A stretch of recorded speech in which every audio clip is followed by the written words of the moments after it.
ವಿಶೇಷ ಅಧ್ಯಯನಕ್ಕೆ ಸ್ವಾಗತ. ಇವತ್ತಿನ ನಮ್ಮ ಚರ್ಚೆ ಬಹಳ ರೋಚಕವಾಗಿದೆ ಅಂತಲೇ ಹೇಳಬಹುದು. ಸೌ ಅನಿತಾ ಅರವಿಂದ್ ಸರಫ್ ಅವರು ಒದಗಿಸಿದ ಗಾಯತ್ರಿ ಚೈತನ್ಯ ಎಂಬ ಪಠ್ಯದ ಆಧಾರದ ಮೇಲೆ ನಾವಿಂದು ಒಂದು ಹೊಸ ಲೋಕವನ್ನೇ ತೆರೆಯಲಿದ್ದೇವೆ. ನಮಸ್ಕಾರ. ಹೌದು, ಈ ಪಠ್ಯ ನಿಜಕ್ಕೂ ಒಂದು ಅದ್ಭುತವಾದ ಜ್ಞಾನನಿಧಿ. ಎಂದ್ರೆ ಕೇವಲ ಶಬ್ದಗಳಂತೆ ಅಥವಾ ವರ್ಣಮಾಲೆಯ ಅಕ್ಷರಗಳಂತೆ ಕಾಣುವ 24 ಅಕ್ಷರಗಳು ಇಡೀ ಬ್ರಹ್ಮಾಂಡದ ರಚನೆಗೆ ಹೇಗೆ ಕೀಲಿಕೆಯಾಗಿದೆ ಅನ್ನೋದನ್ನು ಅರ್ಥ ಮಾಡಿಕೊಳ್ಳುವುದೇ ನಮ್ಮ ಇಂದಿನ ಗುರಿ. ಇದು ಇಂದಿನ ಕಾಲಘಟ್ಟದಲ್ಲಿ ಬಹಳ ಮುಖ್ಯವಾದ ವಿಚಾರ. ಮಾಹಿತಿ ಸ್ಫೋಟದ ಈ ಯುಗದಲ್ಲಿ ನಾವು ಪ್ರತಿದಿನ ಎಷ್ಟೋ ಲಕ್ಷಾಂತರ ಶಬ್ದಗಳನ್ನ ಕೇಳ್ತೀವಿ, ಗ್ರಹಿಸ್ತೀವಿ. ಹೌದು, ಎಷ್ಟೋ ಮಾಹಿತಿ ನಮ್ಮನ್ನ ಅಪ್ಪಳಿಸ್ತಿರುತ್ತೆ. ನಿಜ. ಆದರೆ ಪ್ರಾಚೀನ ಪಠ್ಯಗಳಲ್ಲಿ ಅಡಗಿರುವ ಗಣಿತ ಮತ್ತು ಶಬ್ದ ತರಂಗಗಳ ವಿಜ್ಞಾನದ ಕಡೆ ನಮ್ಮ ಗಮನ ಹೋಗೋದೇ ಇಲ್ಲ. ಗಾಯತ್ರಿ ಚೈತನ್ಯ ಅನ್ನೋದು ಕೇವಲ ಒಂದು ನಂಬಿಕೆಯ ವಿಚಾರವನ್ನಷ್ಟೇ ಹೇಳ್ತಿಲ್ಲ. ನಮ್ಮ ಬ್ರಹ್ಮಾಂಡ ಹೇಗೆ ಗಣಿತದ ಸೂತ್ರಗಳ ಮೇಲೆ ನಿಂತಿದೆ ಅನ್ನೋದ್ರ ಬಗ್ಗೆನೂ ಮಾತಾಡ್ತಿದೆ ಅಲ್ವಾ? ಹೌದು, ಖಂಡಿತ. ಆ ಸಂಕೀರ್ಣ ಸೂತ್ರಗಳು ಪ್ರಾಚೀನ ಕಾಲದಲ್ಲಿ ಮಂತ್ರಗಳ ರೂಪದಲ್ಲಿ ಹೇಗೆ ಸಂಕೇತಗೊಂಡಿವೆ ಅನ್ನೋ ನಿಖರವಾದ ವೈಜ್ಞಾನಿಕ ವ್ಯವಸ್ಥೆಯನ್ನ ಇದು ನಮ್ಮುಂದಿಡುತ್ತೆ. ಇದು ನಮ್ಮದೇ ಪ್ರಜ್ಞೆಯ ಭೌತಶಾಸ್ತ್ರವನ್ನ ಅರ್ಥ ಮಾಡ್ಕೊಳ್ಳುವ ಪ್ರಕ್ರಿಯೆ. ಆ ಮಾತು 100% ಸತ್ಯ. ಈ ಪಠ್ಯದಲ್ಲಿ ನನ್ನನ್ನು ಅತಿ ಹೆಚ್ಚು ಬೆರಗುಗೊಳಿಸಿದ ಮೊದಲನೇ ವಿಚಾರ ಅಂದ್ರೆ ಮಾನವ ದೇಹ ಮತ್ತು ಬ್ರಹ್ಮಾಂಡದ ನಡುವಿನ ಸಾಮ್ಯತೆ. ಯಥಾಪಿಂಡೆ ತಥಾ ಬ್ರಹ್ಮಾಂಡೆ ಅನ್ನೋ ಪರಿಕಲ್ಪನೆ. ನಿಖರವಾಗಿ ಗಾಯತ್ರಿ ಮಂತ್ರದ 24 ಅಕ್ಷರಗಳನ್ನು ನಿರಂತರವಾಗಿ ಉಚ್ಚರಿಸೋದ್ರಿಂದ ಅದು ನಮ್ಮ ದೇಹದ 24 ನಿರ್ದಿಷ್ಟ ಅಂಗಗಳನ್ನು ಪ್ರೋತ್ಸಾಹಿಸುತ್ತೆ ಮತ್ತು ಬಲಗೊಳಿಸುತ್ತೆ ಅಂತ ಇದರಲ್ಲಿ ವಿವರಿಸಲಾಗಿದೆ. ಅಂದ್ರೆ ಗಂಟಲಿನ ಭಾಗ, ತಾಲು ಅಥವಾ ಅಂಗುಳ, ಹೃದಯ ಮತ್ತು ಹಣೆಯ ಭಾಗದಲ್ಲಿರುವ ಕೆಲವು ಸೂಕ್ಷ್ಮ ಗ್ರಂಥಿಗಳು ಈ ಶಬ್ದ ತರಂಗಗಳಿಗೆ ನೇರವಾಗಿ ಸ್ಪಂದಿಸ್ತವೆ. ಆದರೆ ವಿಜ್ಞಾನದ ದೃಷ್ಟಿಯಿಂದ ನೋಡಿದಾಗ ಒಂದು ಪ್ರಶ್ನೆ ಮೂಡೋದು ಸಹಜ. ಕೇವಲ ಒಂದು ಶಬ್ದದ ಉಚ್ಚಾರಣೆಯಿಂದ ಭೌತಿಕ ದೇಹದ ನರಮಂಡಲ ಬಲಗೊಳ್ಳಕ್ಕೆ ಹೇಗೆ ಸಾಧ್ಯ? ಇದು ಮೇಲ್ನೋಟಕ್ಕೆ ಸ್ವಲ್ಪ ಅತಿಶಯೋಕ್ತಿ ಅನ್ಸಲ್ವಾ? ಪ್ರಕ್ರಿಯೆಯನ್ನ ಗಮನಿಸ್ಬೇಕು. ಒಪೇರಾ ಗಾಯಕರ ಪ್ರಯೋಗದ ತರಾನ? ಹೌದು, ಸರಿಯಾಗಿ ನೆನ್ಸ್ ಮಾಡ್ಕೊಂಡ್ರಿ. ಒಬ್ಬ ನುರಿತ ಒಪೇರಾ ಗಾಯಕ ಒಂದು ನಿರ್ದಿಷ್ಟ ಸ್ಥಾಯಿಯಲ್ಲಿ ಹಾಡ್ದಾಗ ಎದುರಿಗಿರೋ ಗಾಜಿನ ಲೋಟ ಒಡೆದು ಹೋಗೋದನ್ನ ನಾವು ನೋಡಿದೀವಿ. ಅಂದ್ರೆ ಶಬ್ದದ ತರಂಗಾಂತರಕ್ಕೆ ವಸ್ತುಗಳ ಭೌತಿಕ ರಚನೆಯನ್ನೇ ಬದಲಾಯಿಸೋ ಶಕ್ತಿ ಇದೆ ಅಂತಾಯ್ತು. ಅದೇ ತತ್ವ ಇಲ್ಲೂ ಕೆಲಸ ಮಾಡೋದು. ಗಾಯತ್ರಿ ಚೈತನ್ಯದಲ್ಲಿ ಇದನ್ನೇ ವಿವರಿಸಲಾಗಿದೆ. 24 ಅಕ್ಷರಗಳ ಉಚ್ಚಾರಣೆಯಿಂದ ಹೊರಹೊಮ್ಮುವ ಕಂಪನಗಳು ನಮ್ಮ ಸೂಕ್ಷ್ಮ ನರಮಂಡಲವನ್ನ ಮೀಟ್ತವೆ ಮತ್ತು ಆ ಮೂಲಕ ಪಂಚೇಂದ್ರಿಯಗಳ ಮೇಲಿನ ಹಿಡಿತವನ್ನ ಹೆಚ್ಚಿಸುತ್ತವೆ. ಹೌದು, ಈ ಸಂಪೂರ್ಣ ನಿಯಂತ್ರಣ ಅಂತಿಮವಾಗಿ ವಿಶ್ವರೂಪ ದರ್ಶನಕ್ಕೆ ದಾರಿ ಮಾಡಿಕೊಡುತ್ತೆ. ಅಂದ್ರೆ ಇಡೀ ವಿಶ್ವದ ವಿರಾಟ್ ಸ್ವರೂಪವನ್ನ ಮನುಷ್ಯ ತನ್ನೊಳಗೆ ಕಾಣುವ ಪ್ರಕ್ರಿಯೆ. ಇದು ನಿಜಕ್ಕೂ ರೋಮಾಂಚಕ. ಇಲ್ಲಿಯೇ ತೈತ್ತೀರಿಯ ಉಪನಿಷತ್ತು ಮತ್ತು ಯಜುರ್ವೇದದ ಅತ್ಯಂತ ಪ್ರಮುಖವಾದ ಉಲ್ಲೇಖ ಬರೋದು. ಮನುಷ್ಯನ ದೇಹದಲ್ಲಿರುವುದು ಮತ್ತು ಸೂರ್ಯಮಂಡಲದಲ್ಲಿರುವುದು ಒಂದೇ ಅನ್ನೋ ಸತ್ಯ. ಆ ಸೂಕ್ಷ್ಮ ಜಗತ್ತು ಮತ್ತು ಸ್ಥೂಲ ಜಗತ್ತಿನ ಕಲ್ಪನೆ. ಹೌದು, ಪಿಂಡಾಂಡ ಅಂದ್ರೆ ಮಾನವ ದೇಹದಲ್ಲಿ ಏನೆಲ್ಲ ಇದೆಯೋ ಅದು ಬ್ರಹ್ಮಾಂಡದಲ್ಲೂ ಅಸ್ತಿತ್ವದಲ್ಲಿದೆ. ತಾರ್ಕಿಕವಾಗಿ ಹೇಳೋದಾದ್ರೆ ಹೊರಗಿನ ಪ್ರಪಂಚದ ವೈವಿಧ್ಯತೆ ನಮ್ಮ ಶರೀರದೊಳಗಿನ ಸೂಕ್ಷ್ಮ ವ್ಯವಸ್ಥೆಯ ಪ್ರತಿಬಿಂಬ ಅಷ್ಟೇ.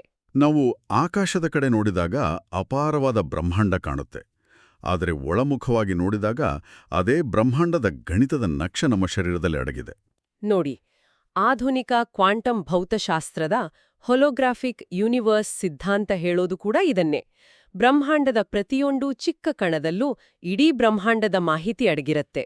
ಮಾನವ ದೇಹವೇ ಇಡೀ ವಿಶ್ವದ ಸಾರಾಂಶ ಅನ್ನೋದು ಅದ್ಭುತವಾದ ಕಲ್ಪನೆ. ಇದು ಕೇವಲ ಭೌತಿಕ ದೇಹದ ಆಚೆಗೂ ವಿಸ್ತರಿಸಿದೆ ಅಲ್ವಾ? ಖಂಡಿತ. ವಿಶೇಷವಾಗಿ ಗಣಿತದ ದೃಷ್ಟಿಕೋನದಿಂದ ನೋಡಿದಾಗ ಈ ಪಠ್ಯದಲ್ಲಿ 24 ಅನ್ನೋ ಸಂಖ್ಯೆಯ ಬಗ್ಗೆ ಒಂದು ವಿಸ್ಮಯಕಾರಿ ಜಗತ್ತನ್ನೇ ತೆರೆದಿಡಲಾಗಿದೆ. ಹೌದು, ಇದು ಬಹಳ ಕುತೂಹಲಕಾರಿಯಾದ ಭಾಗ. ದೈನಂದಿನ ಜೀವನದಲ್ಲಿ ಈ ಸಂಖ್ಯೆ ಎಷ್ಟು ಹಾಸುಹಕ್ಕಾಗಿದೆ ಅನ್ನೋದನ್ನ ಪಟ್ಟಿ ಮಾಡಿರುವ ಉದಾಹರಣೆಗಳನ್ನು ನೋಡಿದ್ರೆ ಯಾರಿಗಾದ್ರೂ ಆಶ್ಚರ್ಯ ಆಗತ್ತೆ.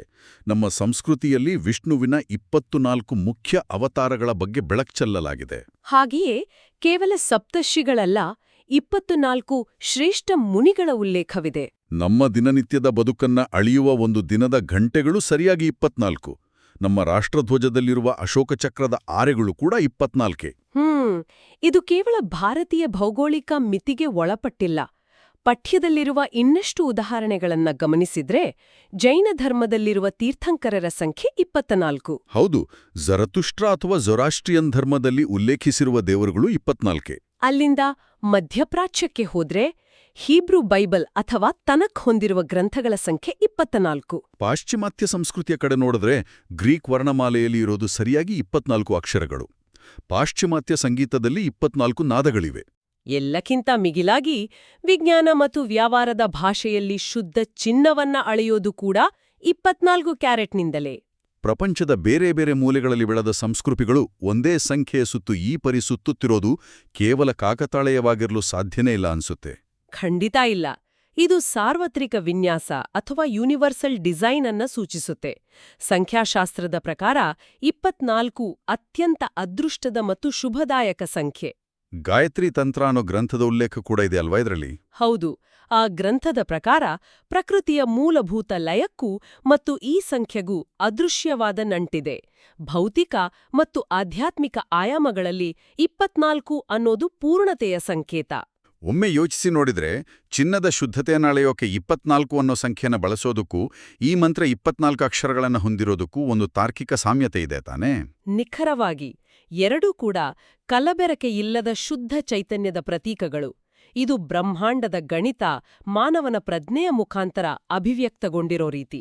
ಶುದ್ಧ ಚೈತನ್ಯದ ಪ್ರತೀಕ ಅನ್ನೋ ವಿಶ್ಲೇಷಣೆ ಬಹಳ ಆಳವಾದದ್ದು. ಇದೇ ಗಣಿತದ ಲೆಕ್ಕಾಚಾರವನ್ನ ಮುಂದುವರೆಸ್ತಾ ಪಠ್ಯದಲ್ಲಿ ಮತ್ತೊಂದು ಹೆಜ್ಜೆ ಇಡಲಾಗಿದೆ. ಆ 9 ಪದಗಳ ವಿಭಜನೆಯ ಬಗ್ಗೆ ತಾನೆ? ಹೌದು.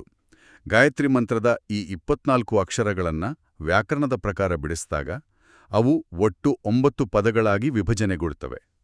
ಈ 9 ಅನ್ನೋ ಸಂಖ್ಯೆಗೂ ಬ್ರಹ್ಮಾಂಡದ ವಿಜ್ಞಾನಕ್ಕೂ ಏನ್ ಸಂಬಂಧ? ಸಂಖ್ಯಾಶಾಸ್ತ್ರದಲ್ಲಿ 9 ಬ್ರಹ್ಮಸಂಖ್ಯೆ, ದೈವಸಂಖ್ಯೆ ಮತ್ತು ವೃದ್ಧಿಸಂಖ್ಯೆ ಅಂತ ಕರೀತಾರೆ. ಗಣಿತದಲ್ಲಿ 9ರ ಗುಣಾಕಾರವನ್ನೇ ನೋಡಿ. 9 2ಲಿ 18. 1 ಮತ್ತು 8ನ್ನ ಕೂಡಿಸಿದ್ರೆ ಮತ್ತೆ 9 ಬರುತ್ತೆ. ವಾಹ್! ಅಂದ್ರೆ ಎಷ್ಟೇ ವಿಸ್ತಾರಗೊಂಡರೂ ತನ್ನ ಮೂಲ ಸ್ವರೂಪವನ್ನ ಉಳಿಸಿಕೊಳ್ಳುವ ಪರಿಪೂರ್ಣತೆ ಅದು. ಹೌದು. ಗಾಯತ್ರಿ ಚೈತನ್ಯದ ಈ 9 ಪದಗಳು ಬರೀ ವ್ಯಾಕರಣ ಅಲ್ಲ, ಅವು ಬ್ರಹ್ಮಾಂಡದ 9 ಶಕ್ತಿ ನೆಲೆಗಳನ್ನ ಪ್ರತಿನಿಧಿಸುತ್ತವೆ. ಉದಾಹರಣೆಗೆ ನವದುರ್ಗೆಯರು ಮತ್ತು ಸೌರಮಂಡಲವನ್ನ ನಿಯಂತ್ರಿಸುವ ನವಗ್ರಹಗಳು. ಅಷ್ಟೇ ಅಲ್ಲ, ಮಾನವನ ಸೂಕ್ಷ್ಮ ಶರೀರದಲ್ಲಿರುವ 6 ಷಟ್ಚಕ್ರಗಳು ಮತ್ತು 3 ಗ್ರಂಥಿತ್ರಯಗಳನ್ನ ಸೇರಿಸಿದ್ರೆ ಒಟ್ಟು 9 ಆಗುತ್ತೆ. ಇಲ್ಲೊಂದು ಕ್ಷಣ, ಯೋಗ ವಿಜ್ಞಾನದ ಹಿನ್ನೆಲೆ ಇಲ್ಲದವರಿಗೂ ಅರ್ಥವಾಗೋ ಹಾಗೆ ಈ ಷಟ್ಚಕ್ರಗಳು ಮತ್ತು ಗ್ರಂಥಿತ್ರಯಗಳು ಅಂದ್ರೆ ಏನು ಅಂತ ಸ್ವಲ್ಪ ಸರಳವಾಗಿ ವಿವರಿಸಬಹುದಾ? ಖಂಡಿತ. ಇದನ್ನ ಬಹಳ ಸರಳವಾಗಿ ಹೇಳ್ಬೇಕೆಂದ್ರೆ, ಷಟ್ಚಕ್ರಗಳು ಅಂದ್ರೆ ನಮ್ಮ ಬೆನ್ನುಹುರಿಯಲ್ಲಿರುವ 6 ಪ್ರಮುಖ ಶಕ್ತಿ ಕೇಂದ್ರಗಳು. ಒಂಥರ ಎನರ್ಜಿ ಹಬ್ಗಳು. ಓಕೆ, ಎನರ್ಜಿ ಹಬ್ಗಳು. ಇನ್ನು ಗ್ರಂಥಿತ್ರಯಗಳು ಅಂದ್ರೆ? ಅವು 3 ಜಂಕ್ಷನ್ಗಳು ಅಥವಾ ಗಂಟುಗಳು. ನಮ್ಮ ದೇಹದಲ್ಲಿ ಶಕ್ತಿಯ ಹರಿವನ್ನ ತಡೆಹಿಡಿಯುವ ಮಾನಸಿಕ ಮತ್ತು ಭೌತಿಕ ತಡೆಗೋಡೆಗಳಿದ್ದಾಗೆ ಇವು. ಈ 6 ಚಕ್ರಗಳು ಮತ್ತು 3 ಗಂಟುಗಳು ಸೇರಿ ಒಟ್ಟು 9 ನೆಲೆಗಳಾಗ್ತವೆ. ಇದರ ಜೊತೆಗೆ ನವವಿಧ ಭಕ್ತಿ, ನವಧಾನ್ಯ, ನವರತ್ನ ಮತ್ತು ನಮ್ಮದೇ ದೇಹದ ನವದ್ವಾರಗಳು ಕೂಡ ಬರುತ್ತಲ್ವಾ? ಹೌದು. ಈ ಪ್ರತಿಯೊಂದರೊಂದಿಗೂ ಗಾಯತ್ರಿ ಚೈತನ್ಯದ ಆ 9 ಪದಗಳು ನೇರವಾದ ತರಂಗಾಂತರದ ಸಂಬಂಧವನ್ನ ಹೊಂದಿವೆ. ಆ 9 ಪದಗಳು ನಮ್ಮ ದೇಹದ ನವದ್ವಾರಗಳನ್ನ ಮತ್ತು ಬ್ರಹ್ಮಾಂಡದ 9 ಗ್ರಹಗಳನ್ನ ಏಕಕಾಲದಲ್ಲಿ ಬೆಸೆಯುವ ವೈರ್ಲೆಸ್ ಸಂಪರ್ಕದಂತೆ ಕೆಲಸ ಮಾಡುತ್ತವೆ. ವೈರ್ಲೆಸ್ ಸಂಪರ್ಕ. ಅದ್ಭುತವಾದ ಹೋಲಿಕೆ ಇದು. ಅಂದ್ರೆ ನಾವು ಉಚ್ಚರಿಸುವ ಪ್ರತಿಯೊಂದು ಪದವೂ ಹೊರಗಿನ ಪ್ರಪಂಚದ ಒಂದು ನಿರ್ದಿಷ್ಟ ವ್ಯವಸ್ಥೆಯ ಜೊತೆ ಸಂಪರ್ಕ ಸಾಧಿಸ್ತಿರುತ್ತೆ. ಖಂಡಿತ. ಈ ಭೌತಿಕ ವಿಶ್ಲೇಷಣೆಯ ನಂತರ ಪಠ್ಯ ನಮ್ಮನ್ನ ಕೈಲಾಸ ಪರ್ವತದ ಅತ್ಯಂತ ಅಪರೂಪದ ಸಂವಾದವೊಂದರತ್ತ ಕರೆದೊಯ್ಯುತ್ತೆ. ಗಾಯತ್ರಿ ತತ್ವಬೋಧ ಅಂತ ಕರೆಯುವ ಆ ಭಾಗ. ಹೌದು. ಹಿಮಾವೃತವಾದ ಕೈಲಾಸ ಪರ್ವತದಲ್ಲಿ ಸಾಕ್ಷಾತ್ ಶಿವ ಮತ್ತು ಪಾರ್ವತಿಯ ನಡುವೆ ನಡೆದ ಸಂವಾದ. ಇದು ಕೇವಲ ಪೌರಾಣಿಕ ಕಥೆ ತರ ಕಾಣೋದಿಲ್ಲ. 24 ಅಕ್ಷರಗಳ ಪ್ರತಿಯೊಂದು ಅಕ್ಷರದ ಹಿಂದೆಯೂ ಒಬ್ಬ ದೇವತೆ, ಶಕ್ತಿಬೀಜ ಮತ್ತು ಯಂತ್ರಚಕ್ರ ಅಡಗಿದೆ ಅಂತ ಸಂಪೂರ್ಣ ಪಟ್ಟಿಯನ್ನೇ ನೀಡಲಾಗಿದೆ. ಇದು ಬಹಳ ಸೂಕ್ಷ್ಮವಾದ ವಿಜ್ಞಾನ. ಆದರೆ ಇಲ್ಲಿ ಶಕ್ತಿಬೀಜ ಮತ್ತು ಯಂತ್ರಚಕ್ರ ಅನ್ನೋ ಪದಗಳು ಸ್ವಲ್ಪ ಜಟಿಲ ಅನಿಸಬಹುದು. ಇದನ್ನ ಆಧುನಿಕ ಭಾಷೆಯಲ್ಲಿ ಹೇಗೆ ಅರ್ಥೈಸ್ಕೊಳ್ಬಹುದು? ಇದನ್ನ ಅರ್ಥ ಮಾಡ್ಕೊಳ್ಳೋಕೆ ಆಧುನಿಕ ತಂತ್ರಜ್ಞಾನದ ಒಂದು ಹೋಲಿಕೆ ಕೊಡ್ತೀನಿ. ಶಕ್ತಿಬೀಜ ಅಂದ್ರೆ ಒಂದು ಕಂಪ್ಯೂಟರ್ನ ಜಿಪ್ ಫೈಲ್ ಇದ್ದ ಹಾಗೆ. ಓಹೋ, ಒಂದು ಸಣ್ಣ ಫೈಲ್ ಒಳಗೆ ಸಾವಿರಾರು ಪುಟಗಳ ಮಾಹಿತಿ ಅಡಗಿರುವ ಹಾಗೆ. ಹೌದು. ಆ ಶಬ್ದವನ್ನ ಸರಿಯಾಗಿ ಉಚ್ಚರಿಸಿದಾಗ ಆ ಜಿಪ್ ಫೈಲ್ ತೆರೆದುಕೊಳ್ಳುತ್ತೆ. ಅಗಾಧವಾದ ಶಕ್ತಿ ಹೊರಬರುತ್ತೆ. ಇನ್ನು ಯಂತ್ರಚಕ್ರ ಅಂದ್ರೆ ಆ ಶಬ್ದದ ಶಕ್ತಿ ಚಲಿಸುವ ಗಣಿತದ ನಕ್ಷೆ ಅಥವಾ ಬ್ಲೂಪ್ರಿಂಟ್. ಅಂದ್ರೆ ಶಬ್ದ ಗಾಳಿಯಲ್ಲಿ ಹೇಗೆ ಹರಿಯುತ್ತೆ ಅನ್ನೋದರ ಜಾಮಿತೀಯ ಚಿತ್ರಣ ಅದು. ನಿಖರವಾಗಿ ಪಠ್ಯದಲ್ಲಿ ಪ್ರತಿಯೊಂದು ಅಕ್ಷರದ ಸೈಂಟಿಫಿಕ್ ಬ್ಲೂಪ್ರಿಂಟ್ ಅನ್ನ ಬಿಡಿಸಿಡಲಾಗಿದೆ. ಪ್ರತಿಯೊಂದು ಅಕ್ಷರಕ್ಕೂ ಒಬ್ಬ ದೇವಿ, ದೇವ, ಮುನಿ, ಶಕ್ತಿಬೀಜ, ಯಂತ್ರಚಕ್ರ ಮತ್ತು ಅದರಿಂದ ಸಿಗುವ ಫಲಿತಾಂಶ ಅಥವಾ ಫಲ. ಆ ಪಟ್ಟಿಯನ್ನು ನೋಡೋದೇ ಒಂದು ರೋಚಕ ಅನುಭವ. ಎಲ್ಲಾ ಅಕ್ಷರಗಳನ್ನ ಇಲ್ಲಿ ಚರ್ಚಿಸಲು ಸಾಧ್ಯವಾಗಿದ್ರೂ ಕೆಲವು ಪ್ರಮುಖ ಉದಾಹರಣೆಗಳನ್ನ ಗಮನಿಸಲೇಬೇಕು. ಮೊದಲನೇದಾಗಿ ತತ್ ಎಂಬ ಅಕ್ಷರ. ಹೌದು, ಮೊದಲ ಅಕ್ಷರ. ಈ ಅಕ್ಷರದ ದೇವಿ ಆದಿಶಕ್ತಿ, ದೇವ ಪರಬ್ರಹ್ಮ ಮತ್ತು ಇದರ ಶಕ್ತಿಬೀಜ ಓಂ. ಯಂತ್ರಚಕ್ರ ಗಾಯತ್ರಿಯಾಗಿದ್ದು ಇದರಿಂದ ಸಿಗುವ ಫಲ ಸುಸಂಸ್ಕಾರ. ಅಂದ್ರೆ ಮನಸ್ಸಿಗೆ ಒಳ್ಳೆಯ ಸಂಸ್ಕಾರ ಮತ್ತು ಪ್ರವೃತ್ತಿಯನ್ನ ಇದು ನೀಡುತ್ತೆ. ಕೇವಲ ಒಂದು ಅಕ್ಷರ ಮನಸ್ಸಿನ ಆಳದ ಪ್ರವೃತ್ತಿಯನ್ನೇ ಬದಲಾಯಿಸಬಲ್ಲದು ಅನ್ನೋದು ನಿಜಕ್ಕೂ ಆಶ್ಚರ್ಯ ಮೂಡಿಸುತ್ತೆ. ಇನ್ನು ಎರಡನೆಯ ಉದಾಹರಣೆಯಾಗಿ ತು ಎಂಬ ಅಕ್ಷರವನ್ನ ತೆಗೆದುಕೊಳ್ಳಿ. ಪಠ್ಯದ ಪ್ರಕಾರ ಇದರ ದೇವಿ ಶಾಂಭವಿ ಮತ್ತು ದೇವ ಸಾಕ್ಷಾತ್ ಶಿವ. ಇದರಿಂದ ಸಿಗುವ ಪ್ರಮುಖ ಫಲಿತಾಂಶ ಅನಿಷ್ಟ ನಿವಾರಣೆ ಮತ್ತು ಮುಕ್ತಿ ಅಲ್ವಾ? ಹೌದು, ಬದುಕಿನಲ್ಲಿ ಎದುರಾಗುವ ಕಣ್ಣಿಗೆ ಕಾಣದ ಅಡೆತಡೆಗಳನ್ನ ನಿವಾರಿಸುವ ಶಕ್ತಿ ಈ ಒಂದೇ ಒಂದು ಅಕ್ಷರದ ತರಂಗಗಳಲ್ಲಿದೆ. ಇದು ಹೊರಗಿನ ಅಡೆತಡೆಗಳು ಮಾತ್ರ ಅಲ್ಲ, ನಮ್ಮ ಒಳಗಿನ ಮಾನಸಿಕ ಗೊಂದಲಗಳನ್ನ ನಿವಾರಿಸುವ ಶಕ್ತಿಯೂ ಹೌದು. ನಮ್ಮ ಮಾನಸಿಕ ಸ್ಥಿತಿಗೆ ಹೇಗೆ ಕನ್ನಡಿ ಹಿಡಿಯುತ್ತೆ ಅನ್ನೋದಕ್ಕೆ ಇನ್ನೊಂದು ಅತ್ಯುತ್ತಮ ಉದಾಹರಣೆ ಹೀ ಎಂಬ ಅಕ್ಷರ. ಇದರ ದೇವಿ ಮಹಾಕಾಳಿ ಮತ್ತು ದೇವ ಮಹಾಕಾಲ. ಮಹಾಕಾಳಿ ಎಂದರೆ ಕಾಲ ಮತ್ತು ಶಕ್ತಿಯ ಅತ್ಯುಗ್ರ ಸ್ವರೂಪ. ಹಾಗಾಗಿಯೇ ಇದರ ಫಲಿತಾಂಶ ಶತ್ರುನಾಶ ಅಂತ ಪಠ್ಯ ವಿವರಿಸುತ್ತೆ. ಆದರೆ ಇಲ್ಲಿ ಶತ್ರು ಅಂದ್ರೆ ಯಾರೋ ಹೊರಗಿನ ವ್ಯಕ್ತಿಗಳು ಅಂತ ಅರ್ಥೈಸ್ಕೊಳ್ಬಾರ್ದು ತಾನೆ? ಖಂಡಿತ ಇಲ್ಲ.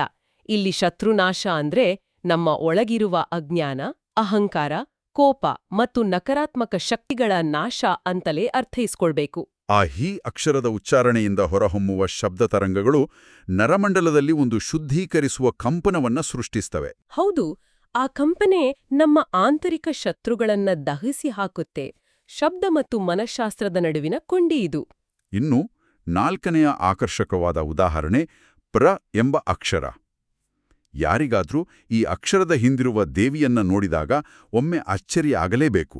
ಹೌದು, ಈ ಅಕ್ಷರದ ದೇವಿ ಅನ್ನಪೂರ್ಣೇಶ್ವರಿ. ಅನ್ನಪೂರ್ಣೇಶ್ವರಿ ಅಂದಾಕ್ಷಣ ನಮಗೆ ನೆನಪಾಗುವುದು ಪೋಷಣೆ ಮತ್ತು ಸಮೃದ್ಧಿ. ಹಾಗಾಗಿಯೇ ಈ ಅಕ್ಷರದ ಫಲಿತಾಂಶ ಅಭಾವಮುಕ್ತಿ ಹಾಗೂ ತೃಪ್ತಿ. ಬದುಕಿನಲ್ಲಿ ಎಷ್ಟೇ ಸಂಪತ್ತಿದ್ದರೂ ತೃಪ್ತಿಯಿಲ್ಲದಿದ್ದರೆ ಅದು ಅಪೂರ್ಣ.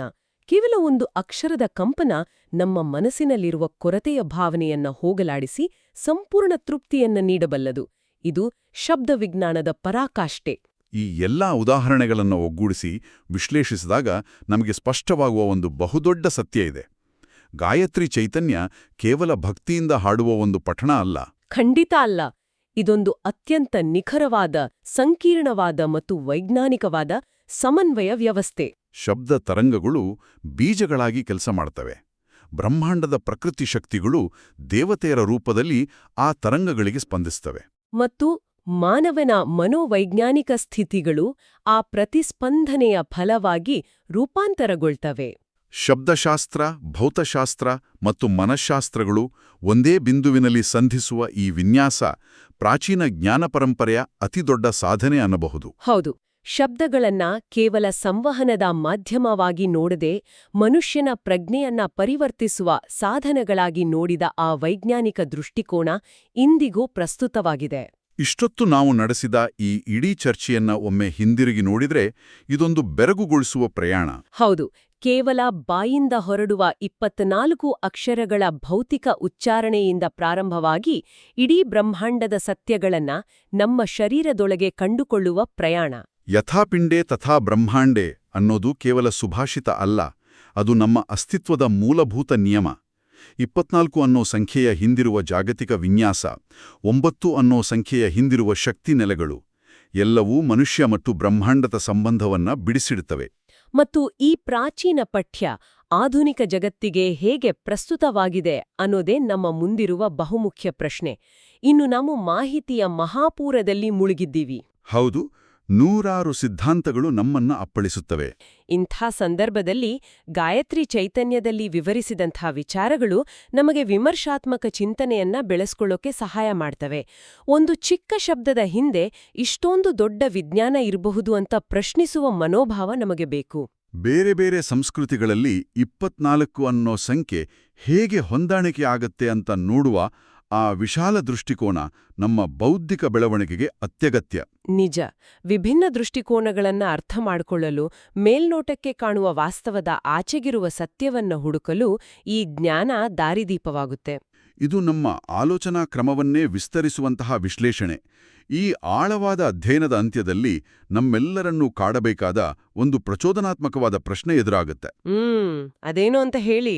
ಕೇವಲ 24 ಅಕ್ಷರಗಳ ಒಂದು ಮಂತ್ರ ಇಡೀ ಬ್ರಹ್ಮಾಂಡದ ಗಣಿತದ ನಕ್ಷೆಯನ್ನ ಮತ್ತು ಮಾನವನ ಪ್ರಜ್ಞೆಯ ಗುಟ್ಟನ್ನ ತನ್ನೊಳಗೆ ಬಚ್ಚಿಟ್ಕೊಂಡಿರಲು ಸಾಧ್ಯವಿದ್ರೆ, ನಮ್ಮ ದೈನಂದಿನ ಜೀವನದಲ್ಲಿ ನಾವು ನಿರ್ಲಕ್ಷಿಸುವ ಇನ್ನೆಷ್ಟು ಶಬ್ದತರಂಗಗಳು ನಮ್ಮ ವಾಸ್ತವವನ್ನ ಸದ್ದಿಲ್ಲದೆ ರೂಪಿಸ್ತಿರಬಹುದು? ಇದೊಂದು ಅತ್ಯಂತ ಆಳವಾದ ಪ್ರಶ್ನೆ.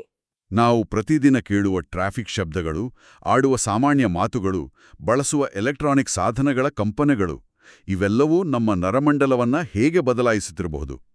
ದೈನಂದಿನ ಶಬ್ದಗಳ ಬಗ್ಗಿನ ನಮ್ಮ ದೃಷ್ಟಿಕೋನವನ್ನ ಸಂಪೂರ್ಣವಾಗಿ ಬದಲಾಯಿಸಿಕೊಳ್ಳುವ ಸಮಯ ಇದೀಗ ಬಂದಿದೆಯಾ? ನಾವು ಆಡುವ ಪ್ರತಿಯೊಂದು ಮಾತು, ಕೇಳುವ ಪ್ರತಿಯೊಂದು ಶಬ್ದ, ನಮ್ಮ ಸುತ್ತಲಿನ ವಾತಾವರಣ ಹೊರಹೊಮ್ಮಿಸುವ ಪ್ರತಿಯೊಂದು ಕಂಪನವೂ ನಮ್ಮ ನರಮಂಡಲವದ ಮೇಲೆ, ನಮ್ಮ ಪ್ರಜ್ಞೆಯ ಮೇಲೆ ತನ್ನದೇ ಆದ ಅಚ್ಚೊತ್ತುತ್ತಿರುತ್ತೆ. ಖಂಡಿತ. ಗಾಯತ್ರಿ ಚೈತನ್ಯ ನಮಗೆ ಕಲಿಸುವ ಬಹುದೊಡ್ಡ ಪಾಠ ಅಂದ್ರೆ ಶಬ್ದದ ಬಗೆಗಿನ ಜಾಗರೂಕತೆ. ನಮ್ಮ ವಾಸ್ತವ ನಾವು ಗ್ರಹಿಸುವ ಶಬ್ದ ತರಂಗಗಳ ನಿರ್ಮಿತಿಯೇ ಆಗಿರಬಹುದು. ಅಕ್ಷರಶಃ ಸತ್ಯ. ಈ ಪ್ರಚೋದನಾತ್ಮಕ ಚಿಂತನೆಯೊಂದಿಗೆ ಇಂದಿನ ಈ ವಿಶೇಷ ಅಧ್ಯಯನವನ್ನ ಮುಕ್ತಾಯಗೊಳಿಸುತ್ತಿದ್ದೇವೆ. ಸೌಲ್ ಅನಿತಾ ಅರವಿಂದ ಸರಫ್ ಅವರು ಒದಗಿಸಿದ ಗಾಯತ್ರಿ ಚೈತನ್ಯ ಪಠ್ಯದ ಮೇಲಿನ ಈ ವಿಶ್ಲೇಷಣೆ ಶಬ್ದಗಳ ಹಿಂದಿರುವ ವಿಜ್ಞಾನವನ್ನ ಹೊಸ ದೃಷ್ಟಿಕೋನದಿಂದ ನೋಡಲು ಪ್ರೇರೇಪಿಸಿದೆ ಅಂತ ನಂಬಿದ್ದೀವಿ. ನಮ್ಮ ಸುತ್ತಲಿನ ಪ್ರಪಂಚದಲ್ಲಿ ಕಲಿಯಲು ಮತ್ತು ಅನ್ವೇಷಿಸಲು ಇಂತಹ ಅನೇಕ ವಿಸ್ಮಯಗಳಿವೆ. ಹೌದು. ಅಂತಹ ಮತ್ತಷ್ಟು ಜ್ಞಾನದ ಕುತೂಹಲದೊಂದಿಗೆ ಮುಂದಿನ ಅನ್ವೇಷಣೆಯಲ್ಲಿ ಮತ್ತೆ ಭೇಟಿಯಾಗೋಣ. ಅಲ್ಲಿಯವರೆಗೆ ಶಬ್ದಗಳ ಹಿಂದಿನ ಮೌನವನ್ನ ಮತ್ತು ಆ ಮೌನದಲ್ಲಿ ಅಡಗಿರುವ ಬ್ರಹ್ಮಾಂಡದ ಕಂಪನಗಳನ್ನ ಅನ್ವೇಷಿಸುವ ಹಂಬಲ ನಮ್ಮೆಲ್ಲರಲ್ಲೂ ಸದಾ ಜೀವಂತವಾಗಿರಲಿ.